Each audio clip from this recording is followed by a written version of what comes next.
So, why Dikembe Mutombo? So, accents have been a part of my life from the very beginning. My dad has a very thick accent, so literally from the day I was born, I've always associated accents with home.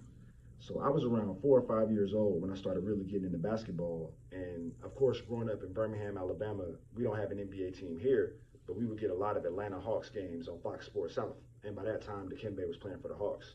So I remember the very first time I heard him speak, I was like, okay, this guy sounds familiar. I want to learn more about him. So through that process, I learned that he was smart. I learned that he graduated from Georgetown University. I learned about the hospital he had built back in his hometown in the Congo. And it was like he had all the traits that my parents told me were admirable, and he was also really good at basketball. So it was a natural fit for me to become a fan, and I've been a fan ever since.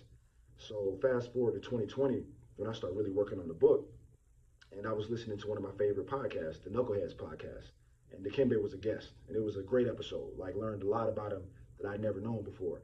And afterward, I was online doing some searching, and I came across his rookie card, and I'd never seen it before. But as soon as I saw it, I was like, that's the cover for the book, because it just gave me the idea of like new beginnings, and that's one of the major themes in the book. So that's how I landed on Dikembe Mutombo as the inspiration for the cover of my book, Many Happy Returns.